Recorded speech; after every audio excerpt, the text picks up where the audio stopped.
Je suis presque au sommet avec cette cour intérieure de nouveau en quatre grands morceaux.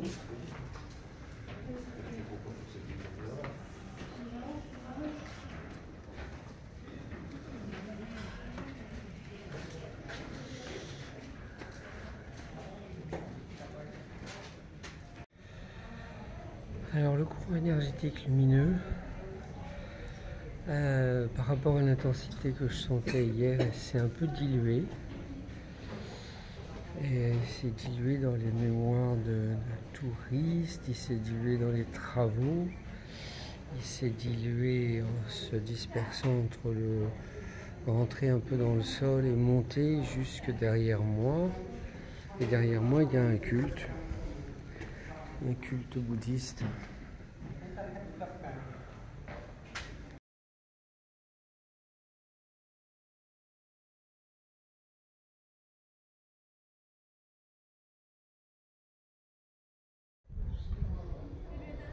Donc les 4 cours intérieures au sommet de la tour principale. Donc ça c'est une première cour à une heure où il n'y a encore pas trop de touristes. Voilà, tour bien encadrée par 4 dispositifs énergétiques. En fait, ces grandes tours là qui enracinent et élèvent en même temps. Il reste encore des frises, des détails.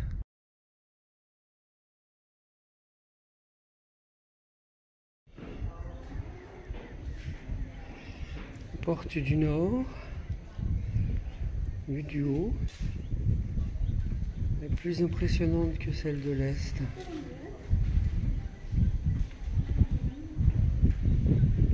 Avec le vent, il y a un souffle énergétique. Un régal. Un régal. Et là, je sens dans mon dos les énergies du lieu. Et devant les énergies de la porte du Nord.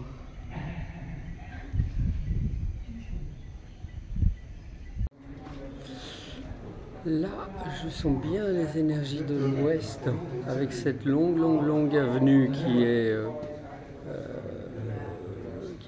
une pénétrante sur au moins 4 ou 5 km. Ça me rappelle quelque chose à Paris.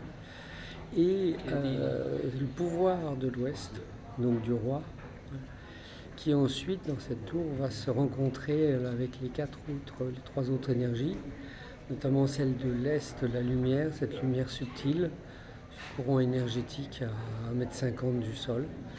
Là, j'ai rencontré l'énergie du Nord, très chouette. Donc les 4 vont se rencontrer avec 4 lieux de culte différents dans la tour centrale. Magnifique, c'est impressionnant de calcul énergétique.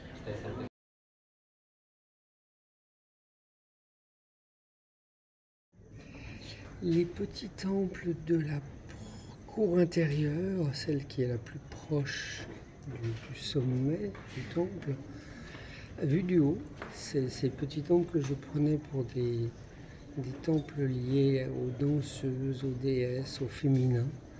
Voilà, donc vue du haut, on voit mieux la structure énergétique, tout aussi intéressante, avec quand même une porte à l'est. Voilà, et toujours pour ce que je sens, cet enracinement, le fait de se poser dans la matière et dans la lumière.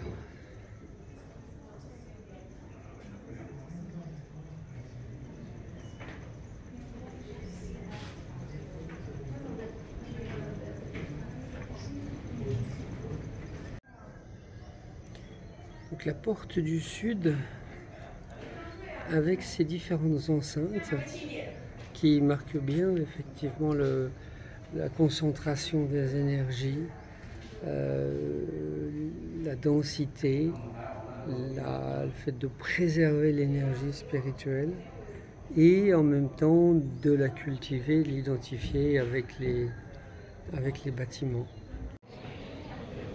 Donc là dans l'alignement on voit bien les 3 portes avec à chaque fois des sculptures qui donnent de l'énergie, qui descend, donc qui amplifie.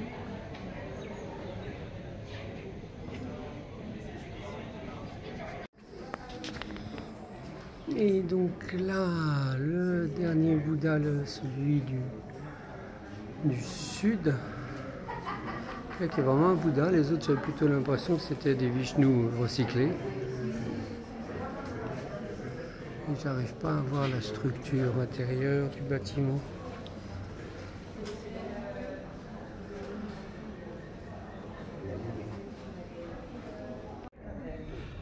Alors me voici dans la cour la mieux orientée pour la lumière,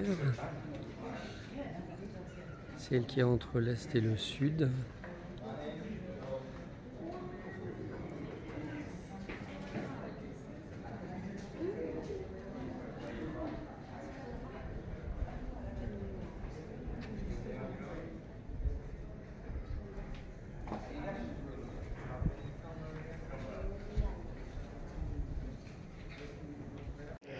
J'imagine bien dans cette cour des gens qui se réunissent pour prier, pour chanter, pour en même temps dynamiser les énergies des 4 éléments, pour nourrir le culte, densifier l'énergie et élever le niveau vibratoire.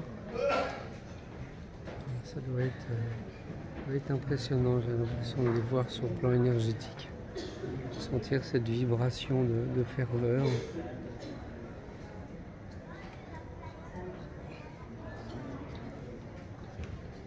Il y a un lieu qui devait être très vibrant lors de certaines célébrations. Un lieu magique.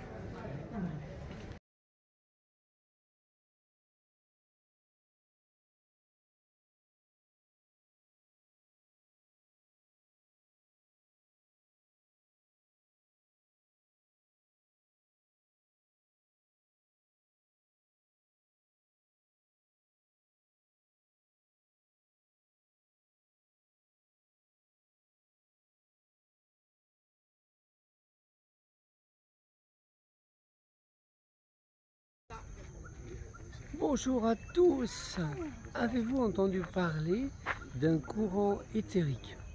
Alors derrière moi, la porte de l'Est d'Angkor Wat, vous pouvez voir là, hop, au niveau du bâtiment ce que ça donne, sauf que effectivement il y a des travaux qui abîment ce courant. Alors ce courant, il y en a 2. Il y a un courant tellurique qui est vraiment dans le sol, que je sens à 2 mètres de profondeur, entre 2 mètres et 3 mètres, voilà. Donc ça c'est un courant qui va nourrir les énergies du temple. Mais ce que je n'ai jamais vu, c'est un courant éthérique, c'est-à-dire une espèce de tube de lumière qui a 1,50 m du sol jusqu'à 2,50 m, qui a un courant éthérique de lumière qui est très lumineux, très fluide, très léger, sauf que là il percute les travaux et il se disperse un peu. Les travaux qui sont là, voilà les travaux. Et donc là c'est bizarre, il se disperse un peu, soit dans les cours intérieurs, soit dans le sol, soit il monte, mais enfin il ne trouve pas sa place. Par contre un courant éthérique lumineux d'un bon mètre de diamètre, très éthéré, ça j'avais jamais vu, jamais entendu parler. C'est pour ça que je voulais vous partager ça. Peut-être vous avez des expériences similaires avec quelque chose de fluide. Là, effectivement, je le sens dans mon dos. Ouais, ça travaille un peu la racine du chakra du cœur et de la gorge. C'est une énergie qui est bien lumineuse, subtile, très subtile, donc des fois difficile à percevoir. Mais comme j'ai plus de perception spontanée que des choses qui peuvent être répétées, de lecture, de présupposés, Donc je voulais partager cette expérience d'un courant lumineux éthérique à 1,50 m du sol jusqu'à 2,50 m. Et ben, je vous souhaite de belles découvertes à Angkor Wat en attendant que je réalise la vidéo complète.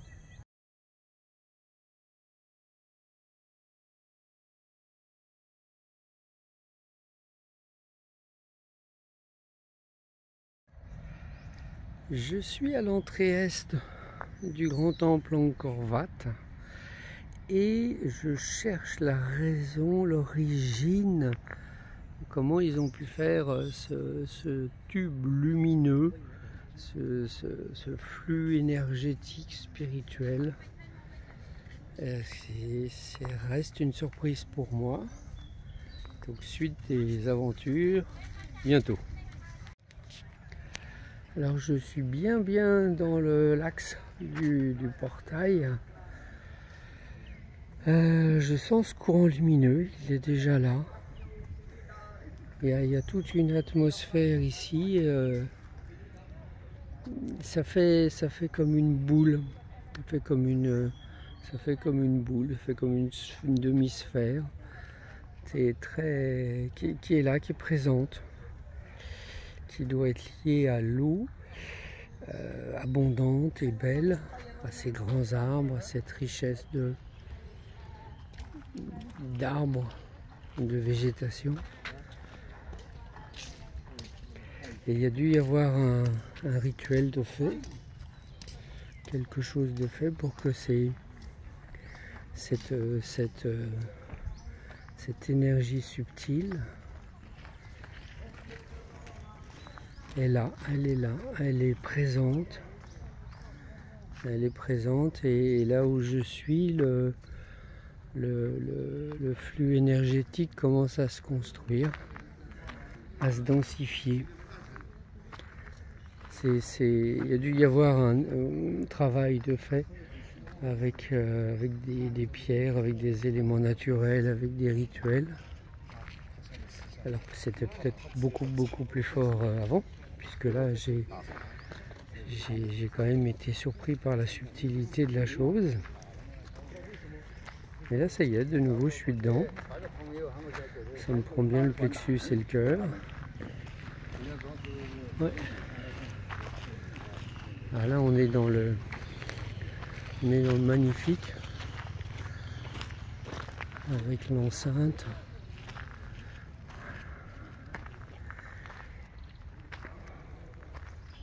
L'enceinte qui densifie, qui préserve, hein.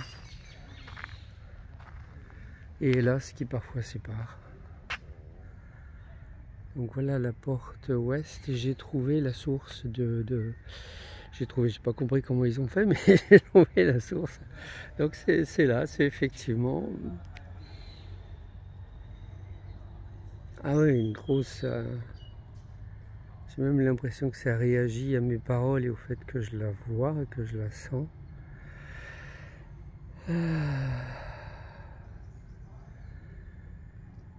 Oh, je vais rester un bon moment ici, ça va être sublime. À l'intérieur du portail, puis tourner à droite. D'entrer dans le bâtiment, je me mets au centre et je suis dans le sublime du sublime. Là, je me sens vraiment traversé par des courants.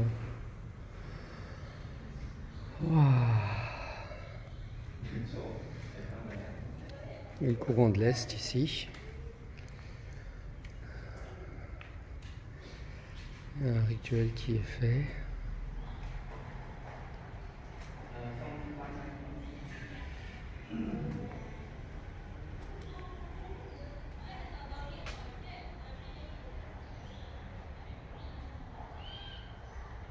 Et de belles hauteurs. Dans les salles les plus au sud et au nord, je sens un travail qui a été fait, je le sens là dans mes pieds, de dynamisation des énergies pour qu'il y ait vraiment un croisement énergétique puissant. Et là c'est bien présent, le travail qui a été fait dans ces salles extrêmes.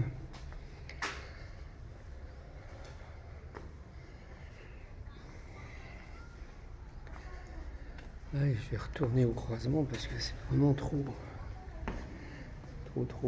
super. Énergie bien différente ici, de l'autre côté, donc de ce portail d'entrée.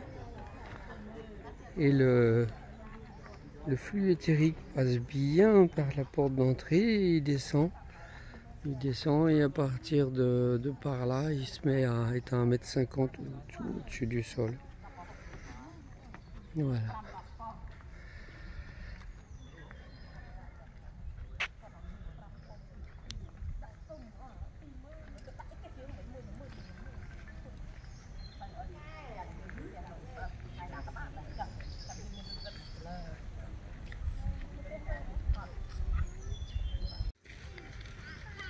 Là, je suis à l'intérieur.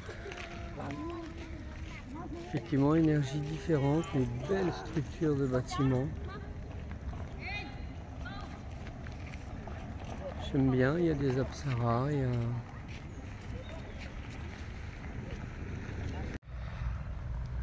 Alors, la source de ce courant lumineux éthérique est là.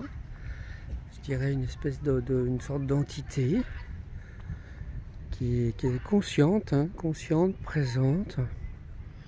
Il me semble même que par rapport aux premières vidéos, elle réagit. Elle est plus dense, plus dynamique, plus forte. Il va pas y avoir beaucoup de gens qui la voient, qui la remercient.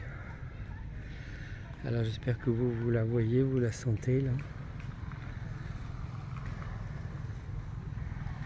Très bienveillante. Elle se régénère, se ressource avec les énergies vitales, l'eau, les arbres, les saisons.